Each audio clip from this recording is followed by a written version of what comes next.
दोस्तों मेरे पास ऐसे बहुत सारी लोगों के मैसेज आते हैं और बहुत सारे लोग ऐसा बोलते हैं हमारे वेदों में ये लिखा है, वेदों में तो अथाह ज्ञान है। अमेरिका वाले, नासा वाले सब वेदों पे रिसर्च कर रहे हैं। एक्चुअली जो हम हिंदुस्तानियों की जो आदत है गाल बजाने की, बेसलेस गाल बजाने की, चौपाल लगाने की, फेंकने की, वो है। आपके वेदों में कुछ नहीं लिखा है। आपके वेदों में ऐसी कोई टेक्नोलॉजी नहीं लिखी है कि आप उससे रॉकेट बना लो, उससे आप अंतरिक्ष में चले जाओ। वो साइंस और नॉलेज वो बाद में गेन हुई। लेकिन वेदों में लिखा क्या है? देखो, एक चीज़ बिल्कुल तय है कि इस पृथ्वी पे बहुत सारे अंतरिक्ष से लोग आए और रहे। उनको ये अंतरिक्ष पृथ्वी नहीं समझ में आई, वो बेटर प्लेस थी, वो वापस चले गए।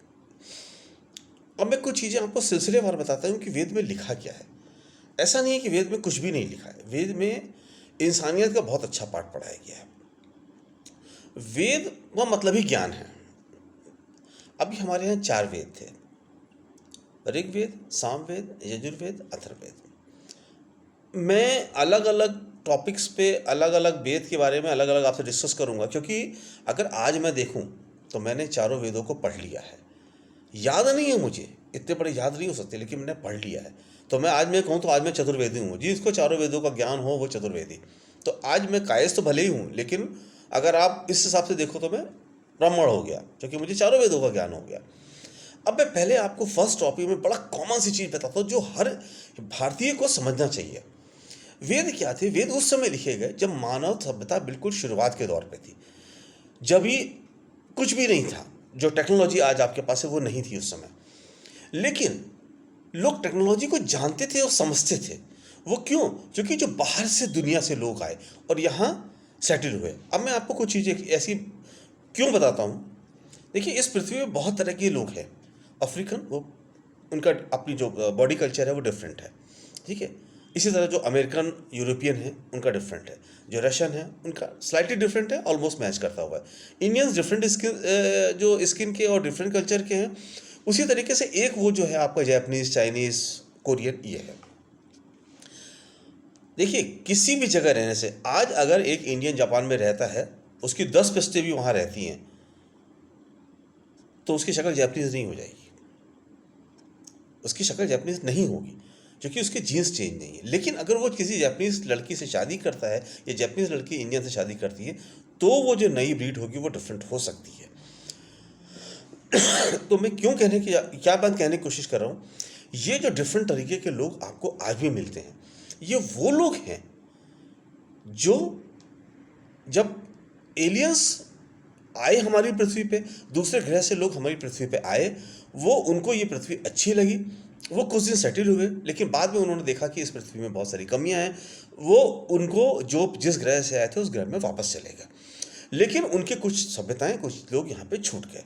आज आप जो मिस्र के पिरामिड जो देखते हो, वो इतने बड़े जो पिरामिड्स बने हुए हैं, वो वही चीज़ है कि लोग आए, उनके पास टेक्नोलॉजी थी। देखिए, एक चीज़ मैं कहूँ, बहुत सारे लोग कहते हैं जो पिरामिड के बारे में कहते हैं कि इतना बड़ा पिरामिड बनाया ही नहीं जा सकता था, कैसे बना? तो एलियंस आए, उनके पास टेक्नोलॉजी थी, उन्होंने बनाया। मैं बिल्कुल कहता हूँ, देखिए आज अगर समझ लीजिए बुर्ज खलीफा 125 मंजिल की बिल्डिंग है। कल या जो ट्विन टावर्स हैं, जो मलेशिया का जो है, आप समझ लीजिए कि अगर ये सभ्यता खत्म हो जाती, कोई नई सभ्यता आती है और वो इसको देखती, तो वो क्या कहेगी? आदमी तो इतना छोटा सा है, 6 फीट का आदमी, ज़्यादा से ज़्यादा 6 फीट का आदमी, वो 125 मंजिल बुर्ज बुर्ज खलीफा कैसे बना सकता है? नहीं बना सकता। जरूर कोई ओलियन एलियन आए होंगे, उन्होंने बनाया होगा, ऐसा वो कह सकते हैं। इसी तरीके से आज हम जो सोचते हैं, लेकिन हमने कैसे बनाया? टेक्नोलॉजी से। तो पहले की जितनी भी इमारतें बनी हैं वो टेक्नोलॉजी थी, लोगों के पास टेक्नोलॉजी का ज्ञान था। अब मैं वेदों का बात करता हूँ कि जो हमारा जो वेद है, वेद में जो हमारा स्पेशली जो हमारा ऋग्वेद है, ऋग्वेद में क्या है आप ये समझिए कि एक तो पहले वेद वो थे जो ऋषि मुनियों ने लिखे। लोग कहते हैं ब्रह्मा जी के मुंह से निकला, ऐसा नहीं था। ऋषि लोग बहुत ज्ञानी थे और वो एलियन से कनेक्ट हो जाते थे, जिसे आप ब्रह्मा जी की बात करते हो। तो जो एलियन से कनेक्ट हुए, उन्होंने जो इस पृथ्वी के बारे में समझा, वही लिखा है। देखिए, वेद कोई भी मैजिक नहीं है। वेदों में कोई स्टोरी नहीं लिखी है, कोई कोई एकदम से कोई विस्फोटक चीज़ नहीं लिखी है। वेद वही हैं कि जब इंसान आया, उसके पास कोई टेक्नोलॉजी नहीं थी, कोई ज्ञान नहीं था, तो उसने जो देखा उसको लिखा। उसमें इतनी छोटी भी चीज़ लिखी हुई है कि हे ईश्वर, ऐसा हो कि जो शरीर के अंदर का मल है वो अच्छे से साफ हो जाए, वायु वेग से बाहर निकल के साफ हो जाए, ताकि शरीर स्वच्छ हो जाए। अब उन्होंने अपने ढंग से किया, लेकिन क्योंकि वो उससे भी डरते थे, वो डरते रहे हुए कि अगर मेरे शरीर की लैट्रिन बाथरूम अंदर ही रह गई तो क्या होगा, मतलब मेरे उस फिर क्या होगा। तो उन्होंने उसको भी भगवान का बहुत बड़ी कृपा मांगी। एक जगह लिखा हुआ है कि साहब हमें ऐसी कृपा प्रदान करना कि हम हमेशा नहाने के लिए पानी अवेलेबल है हमारे पास है। तो ये बहुत छोटी छोटी चीज़ लिखी कुछ। तो उन्होंने क्या लिखा है, ये ऐसा होता है, ये ऐसा होता है, भगवान हमें, उन्होंने हर चीज़ के लिए भगवान को क्यों क्रेडिट दिया है। आपने हमें फल दिए, वो क्रेडिट है। आपने ऐसे जड़ी बूटियां दी जिससे हम स्वस्थ हो जाते हैं, वो क्रेडिट दिया। उन्होंने हर आसपास की चीज़ को क्रेडिट दिया। स्पेशली जब अगर मैं बात ऋग्वेद की करता हूँ ऋग्वेद में, अच्छा एक तो मैं आपको चीज़ जरूर बताऊँ, वो चीज़ें जो उनके पास, जो चूँकि वो एलियंस आए थे, उनके पास बहुत सारी ऐसी टेक्नोलॉजी थी। जैसे हमारे वेदों में जो लिखा रहता है, ऋग्वेद में लिखा हुआ है कि धूलोक, यानी कोई एक, जो पृथ्वीलोक और धूलोक, पृथ्वीलोक और धूलोक की वो बार बार चर्चा करते हैं। धूलोक यानी इस समय कोई ग्रह ऐसा था, देखिए ग्रह ये ब्रह्मांड तो खैर बहुत, हमारी गैलेक्सी बहुत बड़ी है। अब इस गैलेक्सीज में तारे जो जो चक्कर लगाते रहते हैं वो आज गए हैं, कितने साल बाद लौटेंगे कुछ पता नहीं है। हो सकता है उस समय कोई ऐसा ग्रह हो जो धूलोक हो, जहाँ पे जिस पे भी जीवन था, क्योंकि बार बार वो उस पर भी जीवन की बात करते हैं कि पृथ्वी लोक और धूलोक की बात करते हैं। तो वो धूलोक क्या था, धूलोक हमारे आसपास का कोई ऐसा ग्रह था जिस पे जीवन था, जिसकी वो बार बार जिक्र करते थे। उन्होंने ये भी कहा है कि आकाश मार्ग से आते थे, यानी एलियंस अपने शिप से आते ही थे किसी भी हालत में। तो ये किसी, आप इस चीज़ को इनकार नहीं कर सकते हो कि दूसरी जगह पे एलियंस नहीं थे, जिसे हम भगवान कहते हैं। वो इतने पावरफुल थे कि हम उन्हें भगवान कहते हैं, otherwise they were the aliens. अब मैं आपको एक चीज़ बताऊं, जो हमारा ऋग्वेद है, जो लोग हमारे उसकी बात करते हैं ना, जो मंत्रों की बात करते हैं, तो मैं एक चीज़ कहता हूँ, मंत्र तो सही है। जो हमारी संस्कृत भाषा थी, वो कहीं ना कहीं से जो हमारी तरफ जो एलियंस आए, जिनकी हम संतान हैं, हम जिनकी संतान हैं, वो एलियंस जो थे, उनको बेसिकली मंत्रों का ज्ञान था और संस्कृत उनकी भाषा थी, तभी वो संस्कृत भाषा छोड़ के गए थे। और संस्कृत भाषा में क्या था, बेसिकली जो मंत्र हैं, मंत्र का एक्चुअल में जो रिलेशन है वो कंपन से है। हम जो तरंगे हैं, जो किरणें हैं, प्रकाश है, ये हमारे जीवन में बहुत महत्व करता है। कंपन ग्रेविटी को इफेक्ट करता है। कंपन जो वेवलेंथ है जो ईश्वर तक पहुंचती है उसको इफेक्ट करता है, स्ट्रॉन्ग करता है या लूज करता है। हम गुस्सा होते हैं निगेटिवनेस से, वो हमारी वेवलेंथ टूटने लगती है। हम मंत्रों का जाप करते हैं तो जो बोलते हैं, उसको बोलने से जो जो वेव्स निकलती हैं, वो हमारी जो वेवलेंथ है जो गॉड से मैच करती हैं, उसको पावरफुल कर देते हैं। तो मंत्रों की मैं बात मानता हूँ कि आप, कोई भी इंसान अगर मंत्र पढ़ेगा और मंत्र से का उच्चारण करेगा तो डेफिनेटली वो अच्छा इंसान बनेगा, क्योंकि वो ईश्वर से कनेक्टेड रहेगा, उसके अंदर ज्ञान आएगा, धर्म आएगा, इंसानियत आएगी। मोटी मोटी मैं चीज़ आपको ये बताता हूँ कि जो लोग, ऐसा नहीं है, उस समय के लोगों को गणित का भी ज्ञान था, वो कैलकुलेट करते थे, वो योजन बोलते थे, वो शून्य की को शून्य नहीं बोलते थे, लेकिन वो उसका शून्य का प्रयोग करते थे। कैलकुलेशंस उनके पास भी थे, ऐसा नहीं कैलकुलेशंस नहीं थे। यानी हम ये नहीं कह सकते कि हम जो आज असभ्य हैं तो उस समय के लोग असभ्य थे, ज्ञान उस समय के लोगों का भी था। ये आप जो ये सोचते हो कि हमारे वेद कोई मैजिक हैं, वो मैजिक नहीं है।